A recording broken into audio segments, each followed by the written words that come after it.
Okay, let's finish off this superhero lookup. So far we've got it searching up a couple of things and just updating the image. That's cool. But I talked about doing some better input checking. So for example, if I do Spider-Man, that works, but if I did Spider-Man with the capital, it wouldn't work. Okay, so this is actually pretty easy to do. JavaScript has a built-in method called toLowerCase. So what I can do is I can say, well, whatever the user typed in, right, the value of this input element is saved into this variable. I can then go, let's reassign that variable to be itself, but toLowerCase. All right, supername.toLowerCase. Notice the capital L and the capital C here.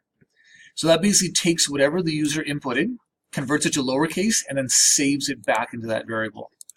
And just to test this, let's do a quick little console.log supername and just see what happens. Okay, so I'm going to hit F12 to open up my console here. And now if I type in Spider-Man, all capitals, you'll see that it outputted Spider-Man, all lowercase. If I do lore like that, it converts all of it to lowercase. And notice, just like that, it works now. Right? Because I'm testing here if it equals Thor, all lowercase. So even if I type in capitals like this, that toLowerCase method converts it to all lowercase, and then the if statement will show up being true or not. So there, that's how you make it case insensitive. So now if I go Spider-Man and hit search, it works fine because it converts that to lowercase. If I did Black Panther, bam, right? It works. Okay, so the key here is just to realize that, okay, because I've done it to lowercase, you make sure you check if it equals the lowercase version, right? We could have put a capital here for Thor, but now that won't work, right? If I do a capital there and I go Thor, question mark. Even if I type it exactly like that, Thor is as question mark because it converts that capital to a lowercase. So I need to make sure that I'm checking for all lowercase in my if statement. Okay. The other thing I wanted to show you, so that's cool, case insensitive. The other thing I wanted to show you was accepting multiple answers. So, for example, Hulk, what if they typed in, Incredible Hulk? To do that, there are logical operators that allow us to build bigger if statements. So I can basically do two things. I can say, well, if supername equals Hulk, or this two vertical lines represents the logical operator or. Those vertical lines are right above the enter key, the shift backslash. And then we can do another Boolean expression, something that evaluates a true, another test. Supername equals Incredible Hulk. Right? So if supername equals this or supername equals this, it should update the image to be Hulk. Let's test that. So again, if I now go Incredible Hulk, it works. Let's go back to Spider-Man. And now if I type in Hulk, that also works, right? So Hulk or Incredible Hulk will work. So that allows us to build these larger conditions, these larger tests, right?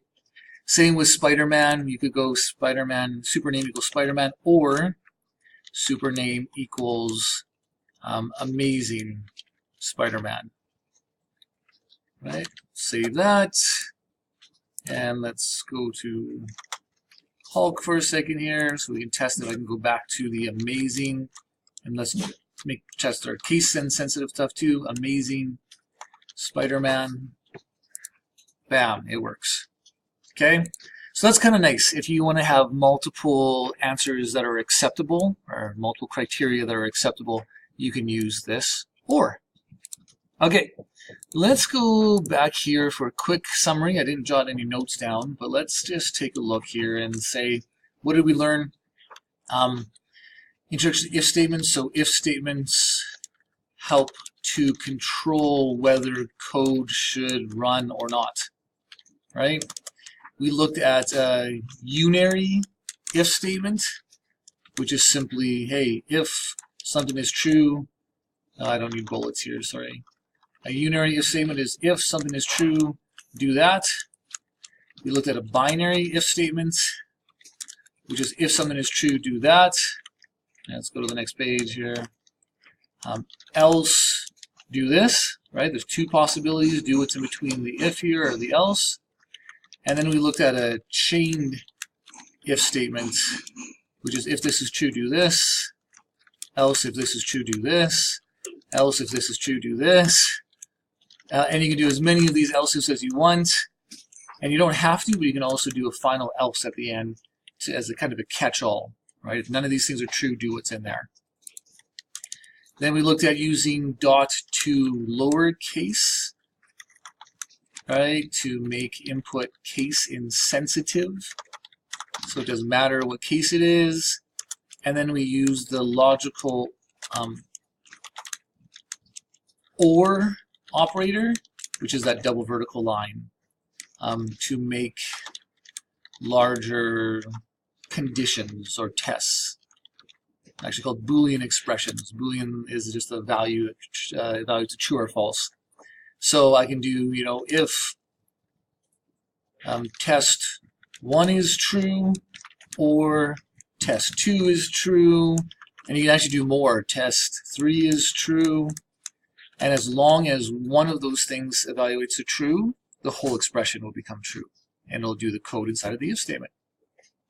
Okay.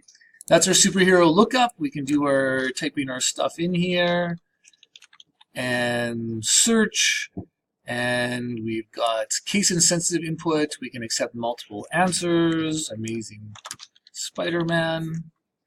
And that should be good. These are some useful skills to have, especially for making your quiz, right? Being able to get user input, making that input case insensitive should be really useful. Okay, hope that made sense. Take care and see you in the next video.